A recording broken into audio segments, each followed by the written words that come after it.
Good evening there, Lorain City, Lorain County, denizens of the surrounding areas, and anyone else who may be viewing this podcast tonight. Tonight, we're going to go a deep delve into what we saw on the Joe Rogan podcast with JD Tomlinson today. I'm going to be honest, guys. I'm shocked, I'm surprised, I'm titillated, and I am going to be passing this information on to you. It is definitely salacious. It is definitely interesting, and it is definitely the talk of the town. So we're going to break down what I can remember from it because, again, I got it as same as you guys did today, right? I'm sorry, these glasses are killing me. So it's like 3 hours long, and I watched the whole thing. I didn't think I did dozed off a couple of times in the middle of it because I was like, but we're gonna break it down. We're gonna talk about the different aspects of it. Hola, Jane Morales. ¿Cómo está? But anyway, the thing is that I'm sitting here looking at this. I watched the whole podcast, and it cracks me up because a couple of people were like, I sent it to them, and they were like, "Yeah, I'll just wait for you to do a podcast and get the Cliff Note version."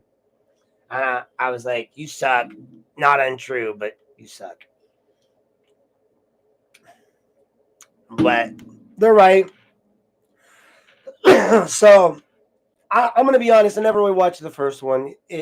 I haven't checked recently since I went to the Dollar General, but that had like 3 million views last I checked. And normally when I do these podcasts, I have like a broken down idea, a script of how I want to do it.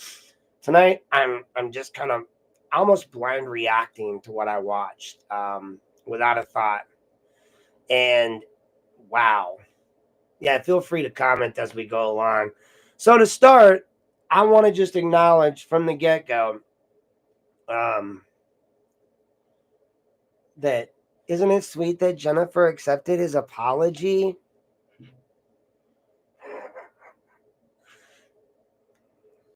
I find so many things disturbing and scary about the story that I watched today.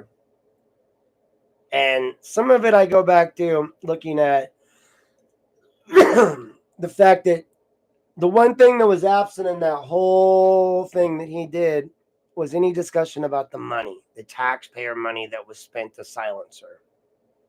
Right? Like, that was the big deal. He spent this money to silence her, and nobody really ever talked about it. And you don't want to talk about that. Okay, I get it, JD, because that makes you look bad. It doesn't sell the story. So the Cliff Notes version of the story is this. He goes in and he says, hey, he starts talking about it. He says, yeah, look, I messed up. He admits that he messed up with Jen, with the relationship. But what he claims, and again, I haven't had time to do the timeline yet, but he claims that they basically took the information about Jen from before, took the salacious videos that she used. They concocted this story that after he procured the release of the Nancy Smith individuals in the case involving that, which, like, I don't know, exactly how I'm going to, look at that in the grand scheme of things, but kind of the way I see it is, he is right. The case was flawed. And as much, he also starts talking about, the Ohio 4. And, I've talked with my good friend Garen and with others about the Ohio 4 case. And I agree, that case is shot full of holes as well.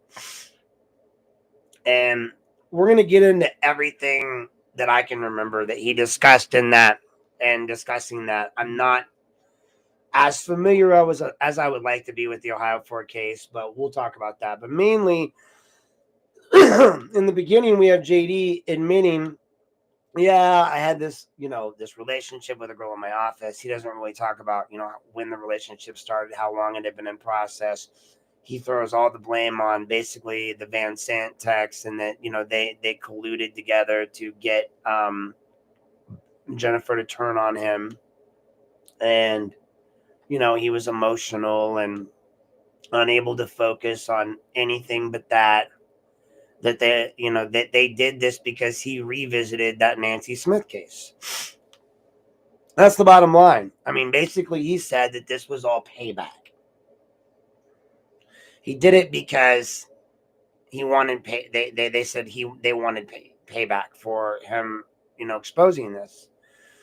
So that was his whole story. He doesn't discuss the $100,000 payout. He doesn't discuss the real emotions. He doesn't discuss how he tried to hide it.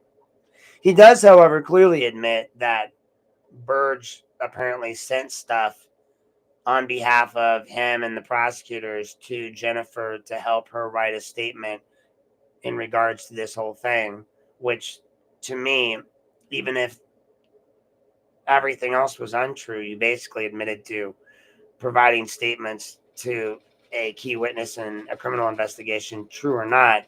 You were providing that and you admitted to it. You admitted to all of it. You admitted to having, basically doing all the stuff that was going on. You were doing it on our dime. You were doing it in our house. So my argument, and I'm going to throw it out here in the beginning so that we get it clear from the front. My argument isn't that he isn't right when it comes to Nancy Smith.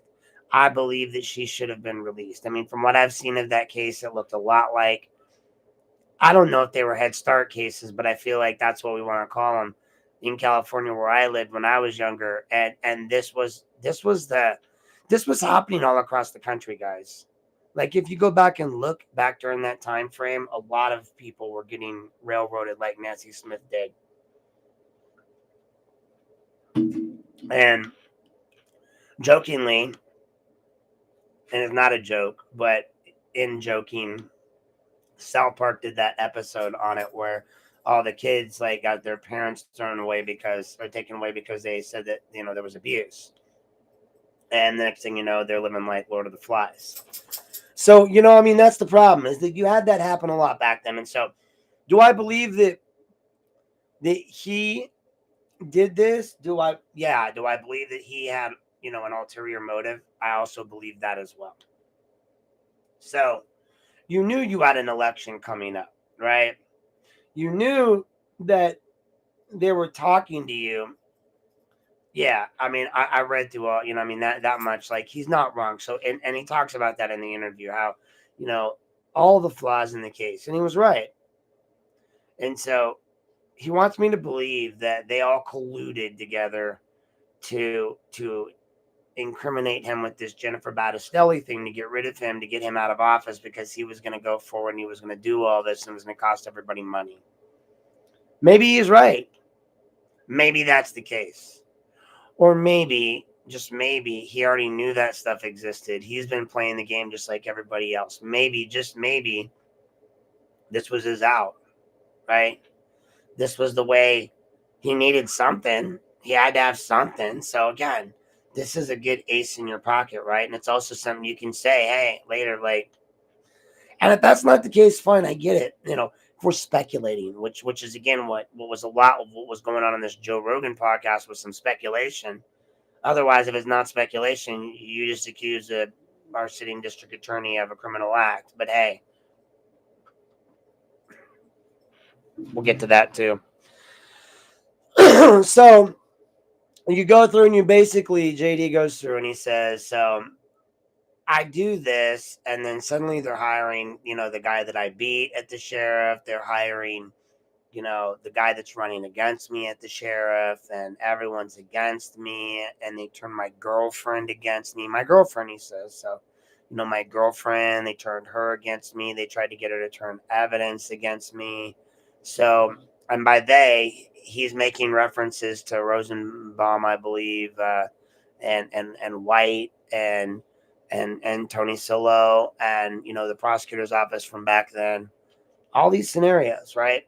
So you got all these scenarios that are being alluded to as in the roadblocks to his ability to be a good governor of the people, right? To be a good politician. He's talking about how he believed he would be a politician for a very long time. And, that basically freeing Nancy Smith was his downfall. And yeah, he starts it out in the beginning and he says, hey, like, I did this, this, and this. those are distractions. Okay. Like, yeah, I fooled around a little bit. I mean, come on, what guy doesn't? That was the mentality. Stop, please. And so that was the mentality. Like, it was, yeah, I messed up. I totally own that. Right. But, and the rest of the podcast was about that. But it wasn't about that we had to spend $100,000 of taxpayer money to silence her. It wasn't that, you know, that part about them colluding with her, they don't mention came long after the payout, right? They don't mention that. They just go straight to the end where supposedly Van Sant's trying to get some. And again, if that's him and that, I don't know, nobody ever really followed up to find out where that investigation went. Where did it go?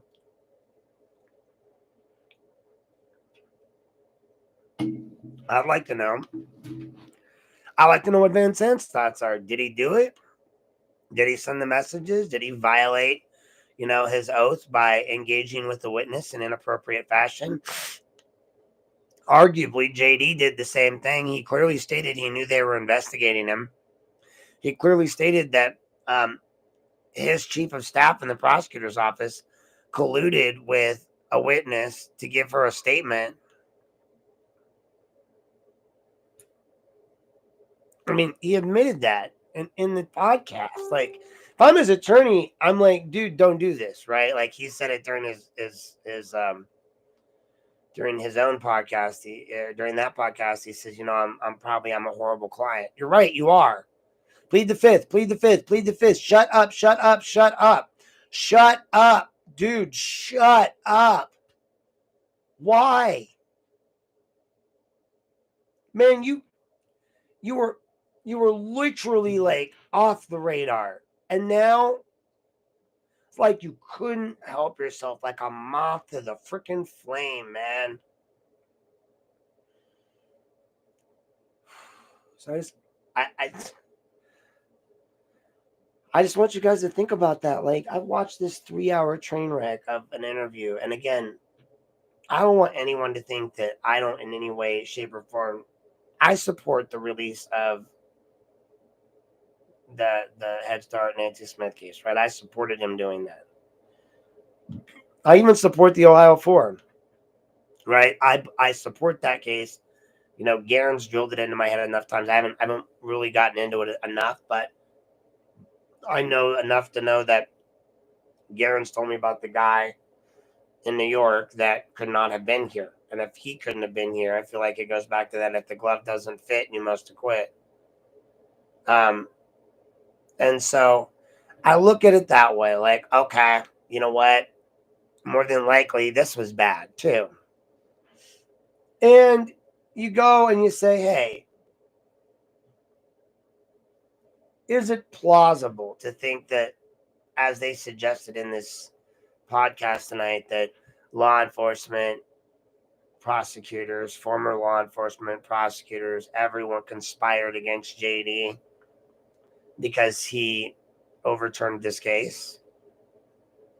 Is that plausible? That all those people conspired against him to do that? Yeah, it's plausible. I would agree 100% it's plausible. But if that's plausible, why is it not plausible what I've been saying about McCann? Why is it not plausible that there's all these other, machinations going on within your local government that no one wants to pay attention to? Why is it not plausible, possible, likely that, quite frankly, that this is the way it goes, right? This is the pay to play. This is the everybody does everything for everybody. Am I to believe that JD Tomlinson made it to a prosecuting attorney after being a defense attorney, and he's just another innocent bystanding victim in all of this, all perpetrated by, a decades old set of a cabal of old boys? If I am to believe that, then I am to believe that we are all a product of that same system, that same mentality, that we have all been a player in that game, that every last one of you is a player, that maybe technically I'm now a player. I mean, jokingly, I've said this before, but hey, let's start some new corruption, right? Because how do you get in office without owing somebody? Somebody wrote you a check. Somebody supported you. You said something to somebody that, that they think that they hold over you. Somebody has something you did back in the day over you. This is why I say just come clean with everything. If someone asks you, did you do that? Yeah. Why? Because I was stupid. You gonna do it again? Nuh-uh. Why not? Because it was stupid. But you thought it was stupid then? No, I didn't. I thought it was a good idea then. Well, then why'd you do it? Well, because I thought it was a good idea. Well, then why won't you do it now? Well, because now I know it's not a good idea. Like if you jump off of a cliff and break both your legs, I think jumping off a cliff is probably a stupid idea moving forward. But I just I listened to that podcast and I'm just like, I can't fathom that he didn't know he was playing the game, right? So you are fooling around with your obviously very attractive, social media director. And why? We've heard enough stories about the social media director and what her role at the prosecutor's office was. Okay, I mean that in itself is enough to disgust anybody from an outsider's point of view, right? The way JD portrayed it in the podcast was like they were just going after him and his innocent little girlfriend. That's not the way the story went, right? Like, so imagine you don't bribe your girlfriend to not say something about your little temper tantrums in office. Imagine you don't put yourself in that position, which was my argument since day one. Keep it in your pants. Like, at least when you're in the office. I don't care what you guys do outside your office. Like, I don't even want to know, like, any more than I want you to know what I'm doing, right? Like, nobody needs to know what we're doing in the privacy of our own homes. What you do in public office, what you do inside the office, the people you hire, the way you hire them, the things you say while you're on the clock, these all matter. And so that's what everyone was mad about, JD. It wasn't, well, that and the $100,000 payout and the fact that you tried to cover it up and the fact that you use government resources to do that. So again, do you get a pass for all of that because you freed Nancy Smith? And the bigger question is, what came first, the chicken or the egg? Can you show me a direct timeline that proves that you weren't already under pressure by people about Jennifer? That when you opened this case up, it was just the insurance packet someone had against you already, right? That they just were ready to use, and when you refused, they used it. So which is it? Which came first, your transgression, or did the transgression come after you started this? That's the important factor on whether or not you're guilty or not of your role in this. If you want me to believe, if you can accept responsibility that you were messing around with the girl in your office and that you hid it, fine. Then accept responsibility on Joe Rogan that you spent $100,000 of taxpayer money. How about that?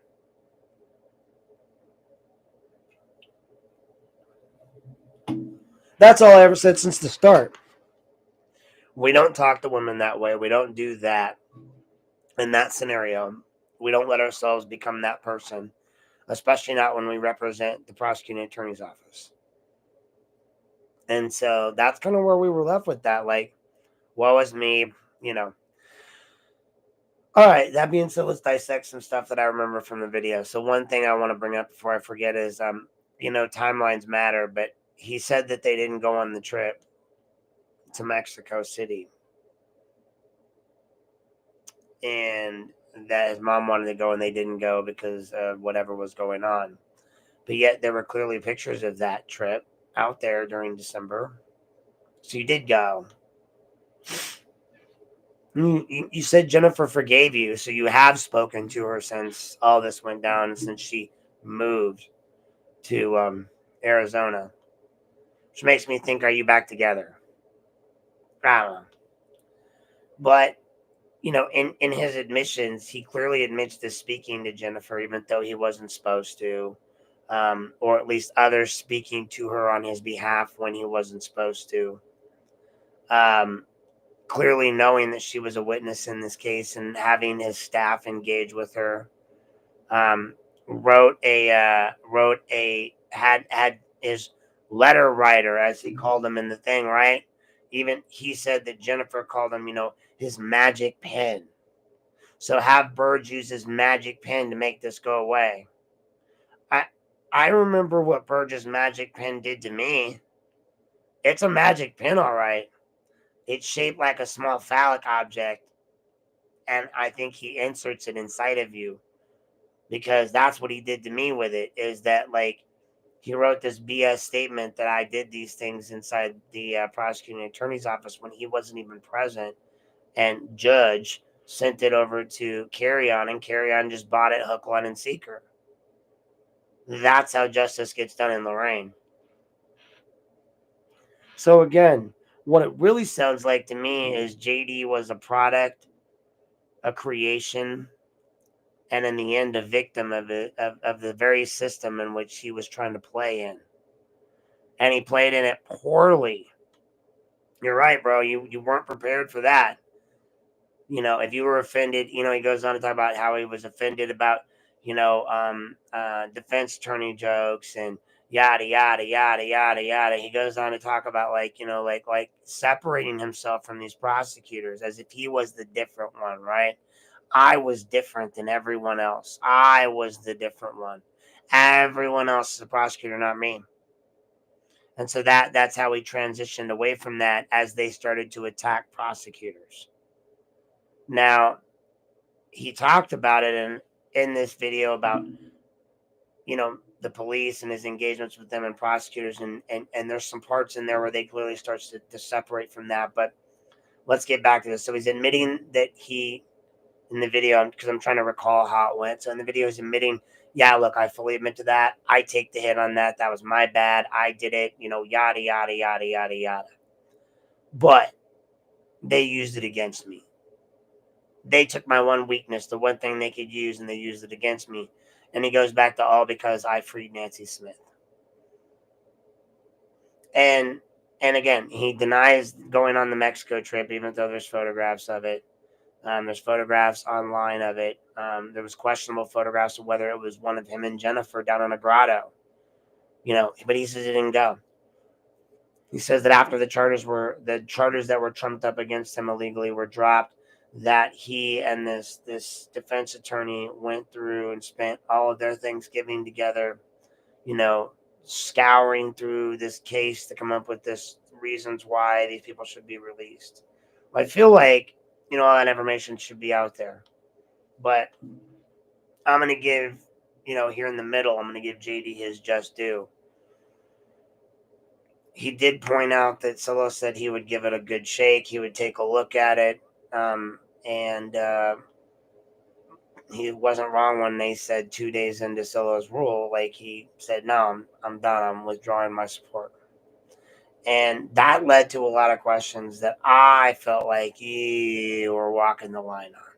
Even I would have a hard time saying them. But, if you form it in the form of a question, which you kind of did at the end, but they basically accused Cillo of having intent to either A, knowingly participate in the indifference in looking for witnesses, or basically, like, maybe he did, maybe he didn't at the end, which I thought was unique. And that throughout this interview, JD is basically bringing up Cillo. He brings up White. He says, well, he was smart enough not to say anything anytime this comes up. He brings up Rosenbaum. And again, now, honestly, I made a video earlier about I didn't understand why certain people don't like me or were against me. I'm starting to see it more now.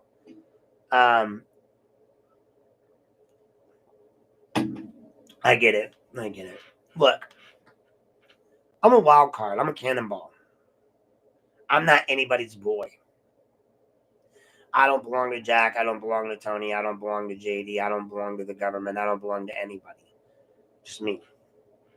I may respect these people in some circumstances, but it doesn't mean I belong to anybody. So I have my own mind, my own thoughts, my own opinions. I'll never be bought. And, it was always suggested that I was being used by the old boys club of, and the Republicans, and, maybe even it was insinuated by a lot that it was being used by Jack to achieve a means to an end. And if that's the case, they did a good job. They picked the right weapon, right? No matter what, I always go back to this. And I'll give you a little anecdote here. In college, they asked me to play we were in biology, and they asked me to play the anti-vax side. And I'm pro-vaccine, 100%. I have every shot ever known to man because the military just gives it to me, and I just take it because that's what you do. I would digress and talk about the fact I can't believe anyone in the military actually ever refused that, but okay. But I just do it because that's, good soldier, right? Bottom line is that I argued the vaccine side of things, and I won the argument. And at the end of the argument, they were like, hey, who is pro-vax, who's anti-vax? And so I raised my hand for the pro-vax, and everyone was like, what? Like, no way. Like, you won the anti-vax argument. I was like, look, I won the argument because you told me to win the argument. I'll always win the argument. Find a way to win the argument. In this case, I just said how many people have died from vaccines. I can tell you that. How many people have been saved by vaccines? Well, it's estimated. No, that's what it was estimated. How many? Give me a number, a physical number. Well, we can't give. I win. You know what I mean? Like, so again, arguments are, we can argue around anything and surprise people with the outcomes. And so again, I just feel like if people are really focused on what they want you to hear, what they want you to believe, they'll figure out a way to make you hear it or believe it. They'll make the argument fit what they want. And that's kind of what it felt like in this whole podcast. Like, I feel like, again, there was just a lot of insinuations going on about the current administration, about Cillo, about, and again, like I said, if I'm being used, I was being used. So what? Like, at this point, I'm not these people. So maybe I start to get why, at one point I'm Kathleen is suggesting that I'm somehow that this Rosenbaum guy wrote my motions that I filed in the county court against them, and that, I was incapable of this, and that, that I'm somehow tied in with them because I supported Hall and then I supported Cillo. And I've always said all along, like, I'm just I'm like an unfortunate circumstance of events or whatever it is. I'm just trooping along doing my job, and James McCann comes bumping into me. Butterfly effect. That was it.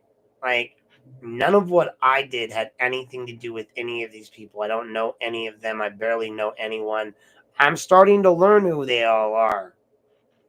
I now have heard this Rosenbaum name quite a few times. I guess he was an old prosecutor.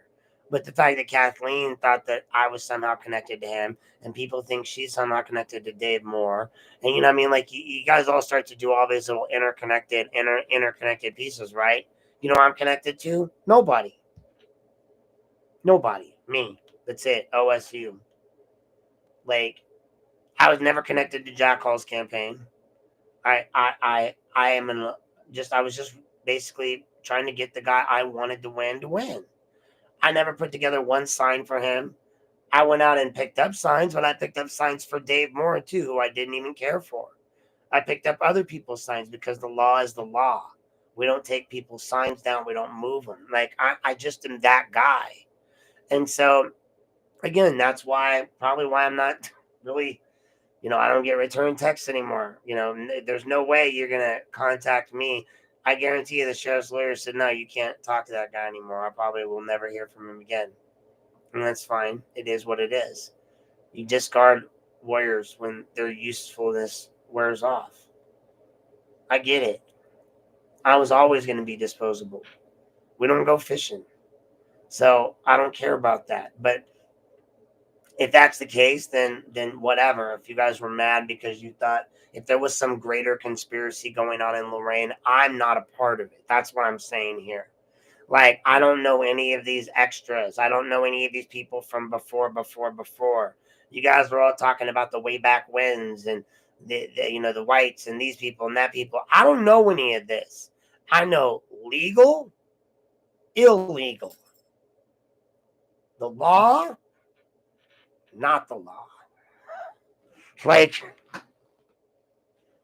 so I'm not tied to any of these people, but I do start to get now why people don't like me or maybe have feelings about me because I interfere in their machinations. Like, I interfere in Mary's machinations. I interfered in everyone's machinations because that's just what I am, right? Like, that's when America was founded on, people. But if you want me to buy that all of JD's woes started because he freed Nancy Smith, you're going to have to show me a lot more proof than what he said on Joe Rogan. That's a fact. Merely saying it on Joe Rogan doesn't make it a fact. Show me the facts that prove that people are conspiring against you. I mean, I laid out a full-on dossier of how James McCann went after me and gave it to you, JD, and you didn't give two shits, right? Where was my justice? So you were okay with me getting done the way I got it done. I got it. Like, okay, so I mean, again, your righteousness is selective in nature. That's the problem. So you guys didn't give two craps when you were forcing me out of a building. You don't give two craps when you let Dan Petticourt crap on me. You didn't give two craps when you let the county commissioners argue with me and when you led me down a fruitless path trying to seek justice for something that you could have just shown me to begin with and I would have just gone away. No, you guys all got to do everything the hard way. So forgive me if I don't cry boo-hoo that JD's on TV now going around Joe Rogan going, hey, like, he's milking this Ohio 4 thing for all it's worth. And I don't blame him at all. Because again, never give up the con and always use something else to distract. Pay no attention to the man behind the curtain, right? Like, don't worry about that over there. Yeah, I may have done that, but that's out of sight, out of mind now. Arguably, I cost the county $100,000 in taxpayer money. Arguably, I didn't bring any of that up. Arguably, I didn't discuss the fact that there's a pending lawsuit still going against the county in regards to all of that, I believe. I didn't talk about any of that on the Joe Rogan show. No. I couldn't say any of that. That'd make me look bad. It wouldn't help my carefully crafted narrative. But again, he was just the primer to the story. The lawyer guy that's with him is the one that's telling it as they get to the end. And again, I'm not saying if you listen to the story that they don't really go into any facts. It's mostly just JD saying they set me up and yeah, and Jennifer forgave me and yeah, I messed up, but and these people don't deserve this. It was more about those things, right? That's why everyone's tuning in. The justice program or whatever it is, the lawyer guy that was with him. That's who everyone was there to see, not JD. But JD took it once again as an opportunity to springboard his own agenda. So we're talking about the Ohio 4 and Nancy Smith, but somehow you're going to associate the Nancy Smith case with the fact that you couldn't keep it in your pants.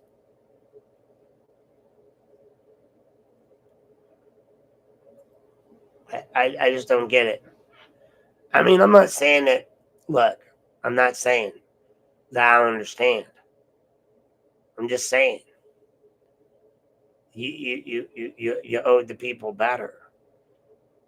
You did get caught with your pants around your ankles in more ways than one. And the fact that in the middle of this podcast, the guy's like, well, that must have been a very difficult place to work. Yeah, why don't you go ask all the people that work there, listening to him yell at the top of his lungs at Jennifer? It was very difficult in a hostile and work environment for all those people. I don't know how any justice ever got served or done in that office, in that environment. when you're too busy hiding the fact that you're stuck in your social media person, and not really hiding it from anyone, apparently, because everybody knew she was. I'm not just the references and the way that she's referred to, how you can even. So she's just stupid, right? She's just this little girl that got manipulated by all these big, strong men who, she didn't know what she was doing. She's just a victim. JD's just a victim. Really, the real terrorist in all of this is Tony Cillo and the old sheriff and they all had it out for me and it's boo hoo and it did no wrong. And then you finish up strong by talking about the Ohio 4, talking about the injustice that goes on there, because then now that takes the pressure off of you, right? Now, in it, he goes on and talk about, well, I'm a bachelor, so I don't have any kids, but my nieces, my nephews, my name, my mom, my dad, all this stuff.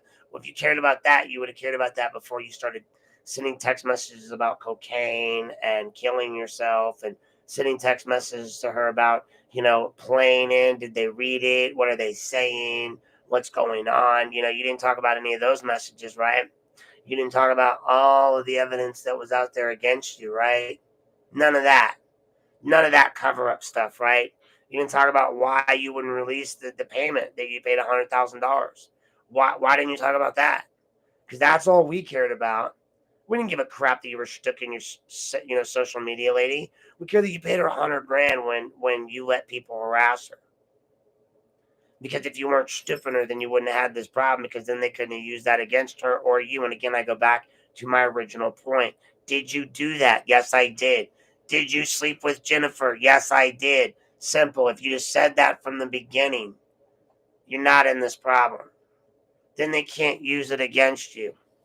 Then this whole idea of anything else that had to go on after that is not even a problem, because you stayed in your pants, right? Like, that's it. Like, no taxpayer dollars went to the funding of you getting laid, or of any of that, right?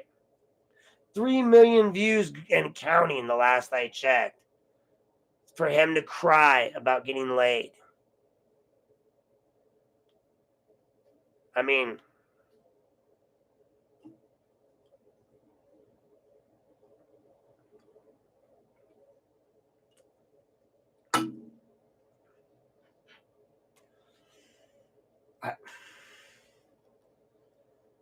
I just feel like no matter what, he got used too by this other lawyer. I mean, Joe and this other lawyer really just want to sell their case. They want to sell their story, the Ohio 4. It doesn't really matter. JD's a footnote to their story, right? So he got used one last time on his way out, but he feels like, he's freeing himself. When in reality, he's not. He's actually admitting that some of this stuff did happen, that there was a cover up, that his chief of staff did write a letter for Jennifer Battistelli while that investigation was going on. And even if, dude felt the urge to single out and write dirty text messages to her. And again, what does she got over these guys? Like, that's magic. Like, wow. But anyway, like that he was sending these messages to her during this ongoing investigation. These are two separate facts. Does he get in trouble? Yes. But you admitted that your chief of staff, Judge Burge, was sending a witness statements that he crafted for her to use. Let that sink in, folks. He admitted that in front of 3 million people and counting. And again, he's bringing all that heat onto Lorain County, revamping all of that evidence and talking about something that I believe is still an ongoing civil matter in the Barilla case, right? So now what? This went out. Everyone's seen it. Everyone's talking about it. The only reason I hopped on it so quick was because, again, it got sent to me, and I was like, well, this is going to be the talk of the town. It's going to make the news, and I wanted to get on board after watching it. Again, it was kind of painful to watch and sit through the whole thing, because half the time I'm like, I mean, in the grand scheme of things, like, he did do something that was wrong. And in the grand scheme of things, this Nancy Smith case was wrong. And in the grand scheme of things, sure, the other one was wrong, but let's tackle the end of it. So it got a little weird at the end. So it wasn't really JD as much as it was the other lawyer. JD tried to tone it down, but the other lawyer guy from the justice thing and Joe start going on this tangent about how prosecutors and law enforcement and yada, yada, yada. And so JD's like, yeah. And then he goes, I 100% agree. And then Joe goes, well, wait, not always, right? Sometimes there's da-da-da-da-da. And I was like, oh, okay. And then they go into this thing where JD is like, well, just, like I got a lot of friends that are police officers and it was very difficult for me to go through this and, and prosecutors. And basically he goes into this diatribe about trashing prosecutors, saying, prosecutors just basically are there for the wins, right? The cops are there to investigate, but the prosecutors are there about wins. They went in to talk about the grand jury system and how it's flawed, and basically how grand juries never come back without an indictment. Another interesting part JD talked about in there was he bragged about how all the officer involved shootings in Lorain never went through a grand jury. They all just went through him. And he claimed that was out of an abundance of caution so as to not have grand juries indict the police. Like, he did a thorough investigation. And he's saying this while he's supporting police. He says, other prosecuting attorneys and basically everyone else sends these officer-involved shootings through a grand jury, but not JD. JD didn't do that. JD was like, I got my officers' backs. I'm pro-law enforcement. I make sure I do those investigations myself. And basically, nobody was charged on my watch. That's what it felt like to me. You guys say what you want about that, but that you go back and watch that section of the video. Give me 1 second. I'm going to let the dog out. Grab a drink.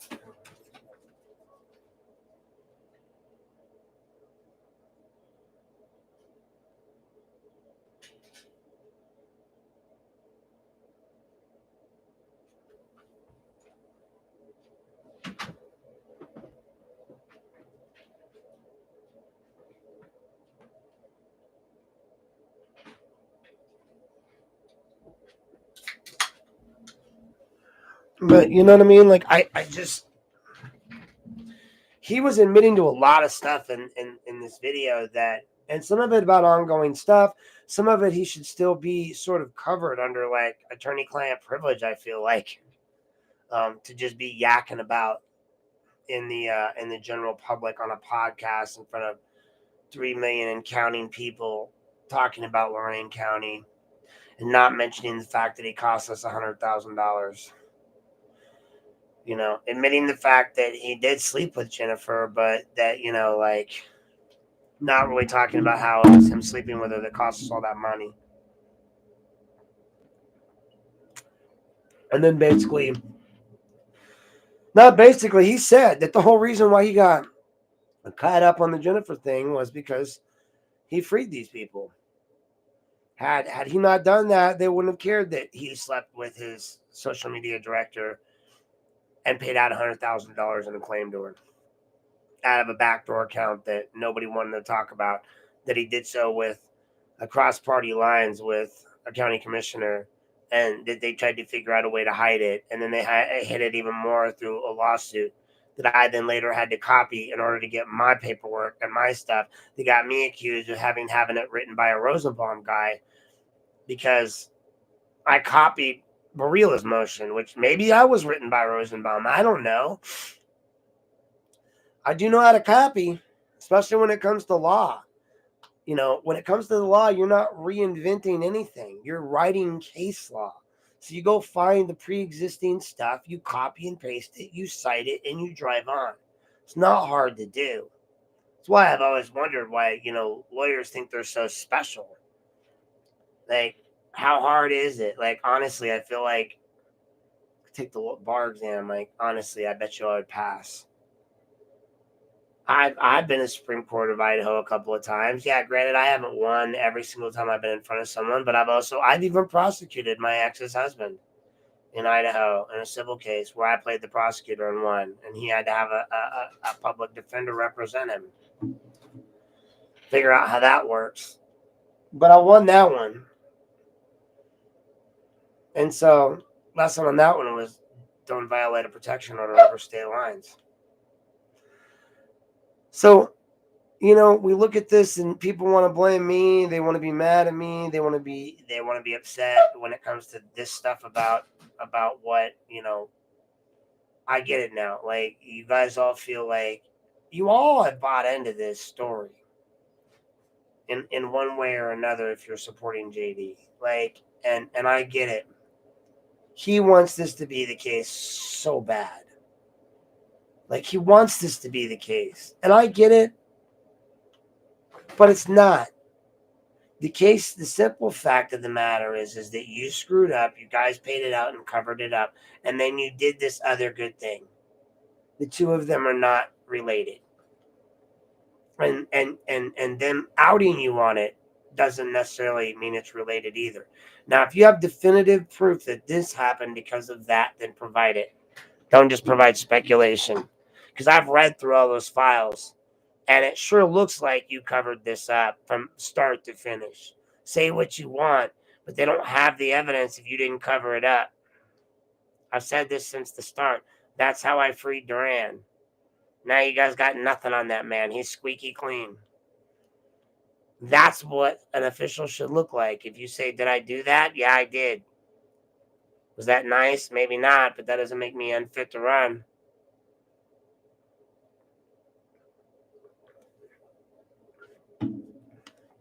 It's when you lie that people don't like that. Don't lie about it. Don't cover it up. So then we get to towards the end of this whole scenario, and the other lawyer guy's talking, and they made these insinuations again. I'm going to go back to this, but they basically insinuated that Tony Cillo, or they didn't insinuate, they said it. They were like, well, look, Tony Cillo was a part of that old cadre of people at the prosecutor's office that time. And the lawyer guy said, and I was just digging through this stuff, and I found this recently, and he said he just found it that day or whatever.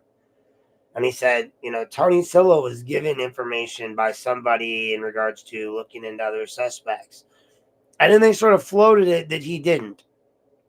In not so many words, or maybe without even saying from my recollection, because I'd have to go back and watch it again.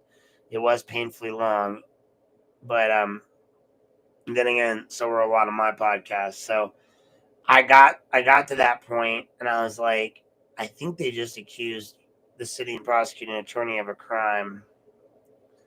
But let me hear how they cover that up. So sure enough, they cycled through towards the end, and then the guys sort of covered it up by saying, but hey, just to be clear, like I'm not saying he did or he didn't. Like maybe he did. Maybe he did look into this. I don't know.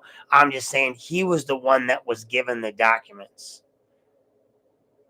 Basically, again, like a good defense attorney, poking holes. Now he's under no obligation to protect us. This defense attorney guy is, right? On the other hand, JD is. He was our prosecuting attorney. I don't know why he's up there helping other people, come out the county like that. But hey, whatever, man. There are some things you can't talk about publicly anymore, and I have a bad feeling that this podcast set some stuff off. But again, then towards the end, they were talking about, something occurring on the 18th, and somebody else is coming out with some information about what Avery has to say, and the timing of this information coming out with, supposedly with JD being on Joe Rogan, and Joe Rogan asked, did you tell anyone you were going to be on? And JD's like, only a couple of people, but like they're insinuating that there's this greater conspiracy involving all of this that goes higher up. So if we're to believe what was said on the Joe Rogan podcast, to sum it up in a nutshell, we're to believe that J.D. Tomlinson was set up in the grand scheme of things. Again, he fully admits to fooling around with Jennifer. He fully admits to dating her. He fully admits to giving her a job. He fully glosses over the fact that cost the taxpayers $100,000. He fully hides the fact that he had his people and himself hide this.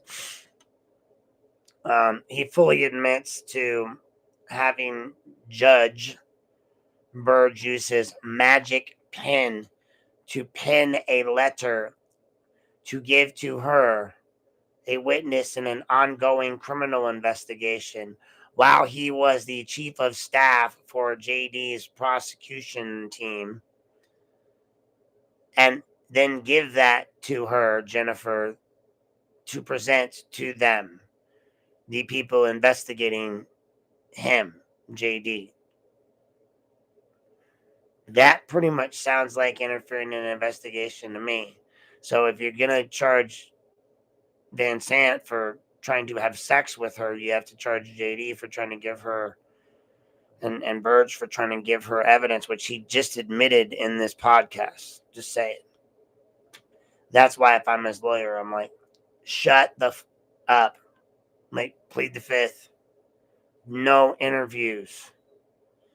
Like, you weren't getting any more criminal charges. Now you're up here running your yap for a very long time, I might add. And again, discussing ongoing litigation that we in the county are still involved in, and the city are still involved in, that while you may no longer be involved in, you were a party to the matter. And just like you pointed out in here, that doesn't unobligate you. Now, I will say this much. On a positive, well, on a devil's advocate note, siding with them note, I'm going to point out some things that did concern me that were said. It does concern me that all of these people were involved in this. It does concern me that if Tony said in the paper, which he did because I read it, that he would give it a fair shake, that within a couple of days of coming into office, he withdrew his support. It does feel planned. It does feel staged. That lawyer doesn't feel like he's wrong in his assessment. Like, why not give this a second look? And again, if everyone can agree that this dude was not in town and the federal courts have said as much, then what's the problem? Why are we not willing to look back into it? So I do have to agree with that side of things. I do have to say that there is a strong, like, in my opinion, reason to go back and visit this. There's a good reason to go back into this Ohio 4 case, give this guy what he wants. That being said, I don't know how you get that from the current sitting district attorney when you basically accuse him of being complicit.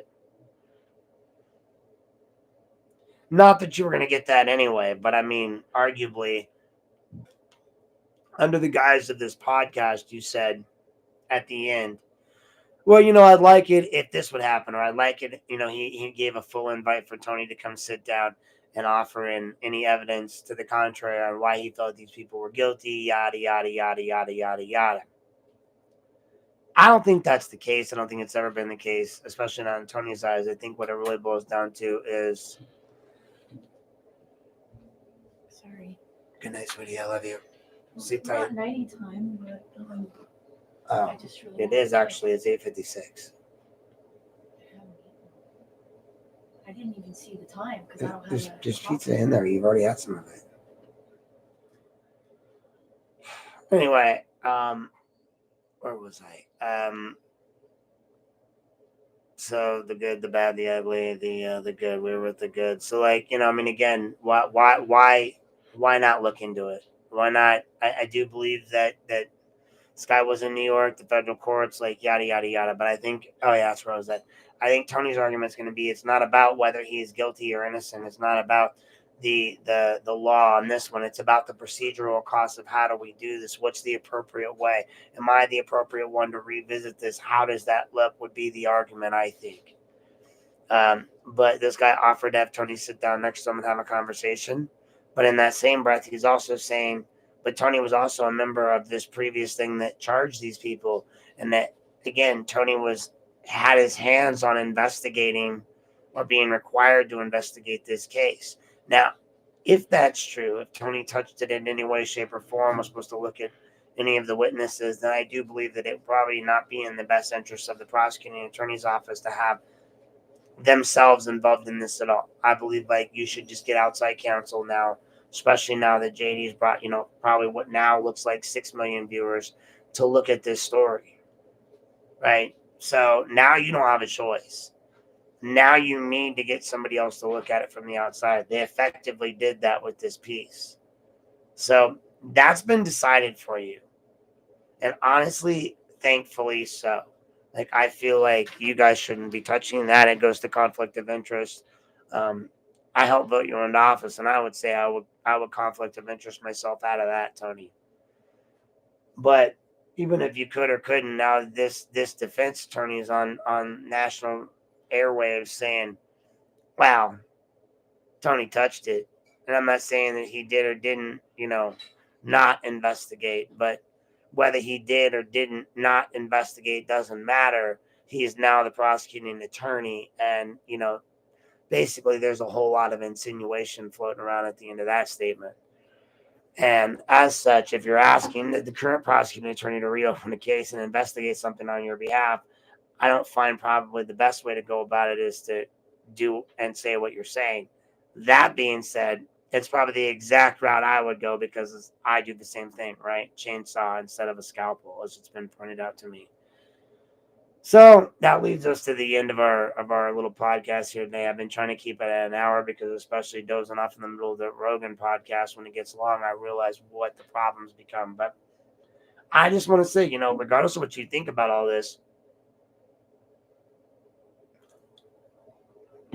I do believe that JD, like everyone, like all of us at times, uses things to our advantage. And I'll be the first one to say, use a tool if it comes about, right? Why would you hit a hammer in with your hand when you can use a nail? Why would you use a hammer, a nail with a hammer with your hand when you could use a hammer? Why would you use a rock? Why would you use anything but a hammer if that's what you had, right? Use the right tool for the job. But what we have going on here is just a calamity, a tragedy. And I can say this much to those who do think that I'm not part of the local machine. I can promise you that. I cannot promise you I'm not part of the bigger machine. As much as everybody wants to be all up on me and stuff, I would just say this, hey guys, where did I come from? Magic.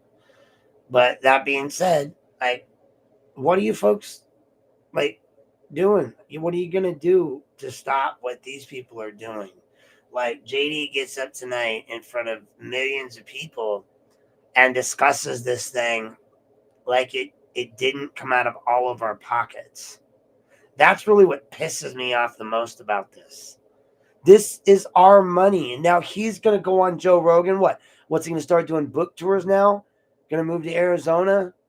I just you got up in the end and you defended law enforcement. You attacked the prosecutors of the United States, basically, even though you were one. You fully admitted that while in the midst of your job, because you were charged with these things, you were unable to do your job as an elected official.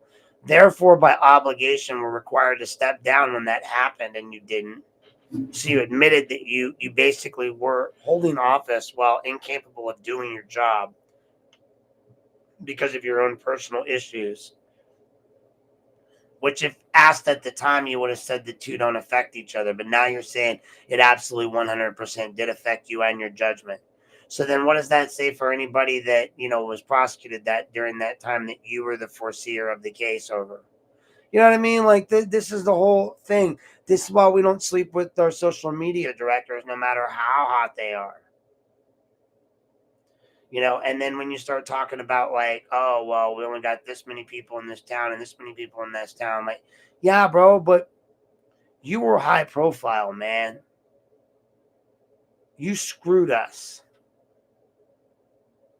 And then in the process, you crapped on regular citizens like me and others, when Garen or other people were calling and asking you for information. You didn't have time for us, right? You didn't have time for us because you're too busy stooping your freaking social media director and then trying to pay to cover it up. You were in office for 4 years. And again, that's Tony's argument. That's everyone's argument. Was you were in office this whole time. Why didn't it matter in the beginning? These weren't part of your chief platforms. You didn't care about this. You admitted you knew about it.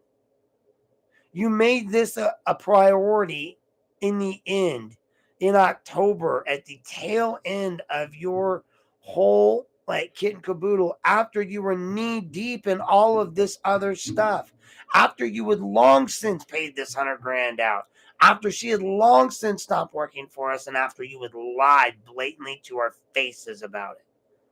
And that's what we're mad about. So Joe Rogan, like, I know you're not going to watch my podcast. I know I watched yours, but I'm not Joe Rogan. But I'll say this much. If you knew the truth behind the money and asked JD the questions about, fine, JD, like, we get that you did all of these things, but did you do it with the county and the city's best interests at heart and these people's best interests at heart? Or did you just do it to CYOA? Because you knew you were about to be in the middle of a storm of your own making, that you needed something to distract it. What better way to do it than open these two cases up? I mean, all right, arguably. So you got one prosecutor that in the course of 4 years doesn't overturn any cases, but in the course of his last year and a half tries to overturn two of the biggest cases in this county's history.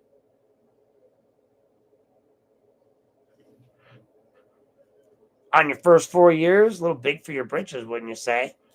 And to assume that you lost only because of this is beyond that. I helped. I went around and talked to everybody personally and educated them that you weren't JD Vance, at least. Everyone thought you were JD Vance. And I was like, well, no, JD Tomlinson's a Democrat. I mean, I think Dave Moore forgot that you were a Democrat and all those pictures he's in with you, right? So I love those pictures now of Dave Moore and JD Tomlinson just chilling, because Dave, he's costing us a ton of money right now in that podcast. He basically just threw the entire county and city under the bus, the police, the prosecutors, everyone. He basically says, hey guys, this is because you went after me. Oh, and he definitely stated for the record, on the record, that everything they did to him during the election was definitively so he would lose. He basically said it was to cover up the fact that they committed crimes and that basically he was innocent. So let that sink in, folks. He didn't do anything wrong except for sleep with a pretty girl. That was it. All he tried to do was what was in the best interest of the city, the county, and the people. Now he has developed a great relationship with these people that he helped get out of jail. Now, he hopes to continue to have a great relationship with these police officers that he proudly admits that while it was his tour of duty, none of them got busted for shooting anyone. Like, because that's a hard job to do, right? He admitted it. I'm friendly with law enforcement. I know I'm supposed to investigate their shootings when it happens on duty. And I know that that's supposed to go before a grand jury. But not in my county. It's not on my watch. On my watch, I'll be the sole provider of that information. If I recall correctly, he decided one of those shootings, the last one, or the one dude, he decided that while he was under the influence of this other case that he clearly admitted he was unable to do his job appropriately. So if he was the only one that decided if a shooting was justified, and he, according to him, he never found a shooting that wasn't justified. And he never sent it to a grand jury because grand juries have a way of, getting things wrong. The people have a way of not really seeing things the way they should. So rather than let a peer jury of 9 people decide, if the police shooting was justified, he decided. Okay. Go back and listen. I sent it. Everyone's going to watch. Doesn't matter who I send it to because everyone's watching. But go back and take a look. All right, Jane. Thank you. I'll be closing Down in a minute anyway. But thanks for stopping by. I appreciate it. Keep watching. Tell your friends. Subscribe, like, and subscribe. But I mean, again, guys, just take a look at that idea, that theory of all of this kind of just Melds back together. So, and Jane is right. Like, we're running at the 1 hour, 5 minute mark. And I think I've pretty much gone over everything I can go over in this. Once again, JD Tomlinson got used like the tool that he is. And he went on County Dime or he went on Joe Rogan and basically blew all this stuff up. And now we, the taxpayers, are going to pay for that. So there you go, guys. Like that's my takeaway from this. This will cost the taxpayers more money. We definitely gonna have to settle now because I mean he was a party to the matter and he's a lawyer on the case now, and he's in here talking about it. Something that arguably is still ongoing in the civil case, right? So that's the story, folks. That's the news. It is the news with Gary Gnews. It's good news. It's bad news. It's news. News. It's news. That's right, folks. News. That's all we've got is news, and more news. Pictures of a bunch of grass, apparently. But guys, like, you have to see what's going on here, and basically think about this, and I'll say it this way: is that he's claiming that there's a greater overall conspiracy that involved the sheriff's department, that involved all these other people, these agencies that somehow were conspiring against poor little JD to take him down. And in reality, again, if you don't give them a target, they have nothing to shoot at. So, moral of the story is keep it in your pants, folks. That's right. Keep it in your pants. Breaking news. Man's career ruined by sleeping with woman. Surprise, surprise. Story at 11. That's right, folks. Another promising Democrat torn down by a woman. That's right. Actually, not. I'm just being facetious, but I was thinking about Kennedy and Marilyn Monroe. But I mean, the bottom line is that he made choices. It wasn't her. As people, we have to own up to our responsibilities. There are two grown adults that made two decisions that affected all of us as county. Then JD and his staff made a faithful decision to pay it and cover it up rather than do it the right way, which led to this whole problem, which led to this whole issue. So again, we go back to transparency, integrity. If you do things the right way 100% of the time, you'll never have this problem. That's it. Right? Do it right the first time, and we won't have to go back and fix it, just like the roads. So law enforcement, be lawful, not awful. I hope they really review this Joe Rogan podcast because, again, I mean, my bigger concerns about that podcast is that he's basically admitting that he never charged a police officer for a shooting, that he's friends with the cops, that his chief of staff, after he was contacted by a witness in a criminal case against the chief of staff and the prosecuting attorney, admitted to writing a magic letter for her in order to defeat that which was being laid out in front of them. That was before they found out, or maybe after they found out that Van Sant was trying to sleep with her. I mean, the whole thing was a big poop show, but in the grand scheme of things, he's seemingly admitting to some crimes there. And it's not double jeopardy because he hasn't been charged and tried and found innocent of those crimes, right? If I'm his attorney, I might plead the fifth. So again, I have a feeling a lot of people are going to be looking at this, and I think he thinks he's safe now. And I think that he thinks wrong. So again, I know a lot of people were watching tonight, folks. I hope you tuned in and enjoyed the show tonight. Remember, check out my political page, add it, like it, and know that no matter what happens, it's always about answering the hard questions, getting to the bottom of things, and, honoring your oath and being truthful. So you folks have a good night here on this Tuesday night. And I want to thank you for tuning in. This is Aaron Knapp. Remember, be lawful, not awful, and make it a wonderful evening, folks.